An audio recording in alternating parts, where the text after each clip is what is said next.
Alle greenkeepere er blevet spurgt af en frustreret golfspiller, hvorfor det er nødvendigt at lufte greenen. Du kan være sikker på, at ingen greenkeeper nyder at lufte greenen, da det både er en anstrengende og tidskrævende arbejdsproces.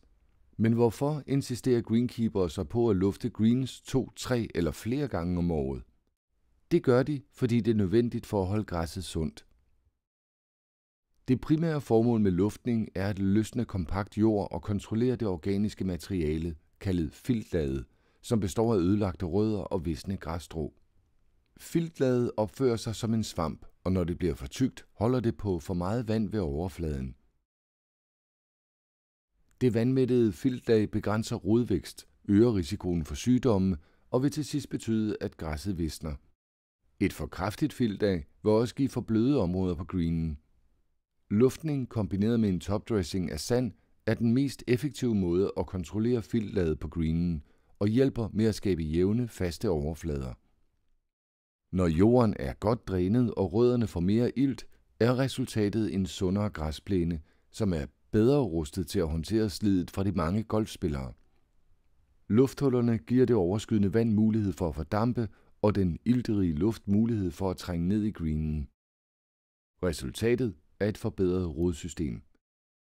Greenkeeperen bruger et alsidigt udvalg af maskiner til at holde plænen sund. Mens den mest synlige proces fjerner jordpropper og fylder hullerne med sand, er der andre teknikker, hvor der laves meget små huller tæt op ad hinanden, eller teknikker, der fjerner meget lange jordpropper for at skabe dyb luftcirkulation.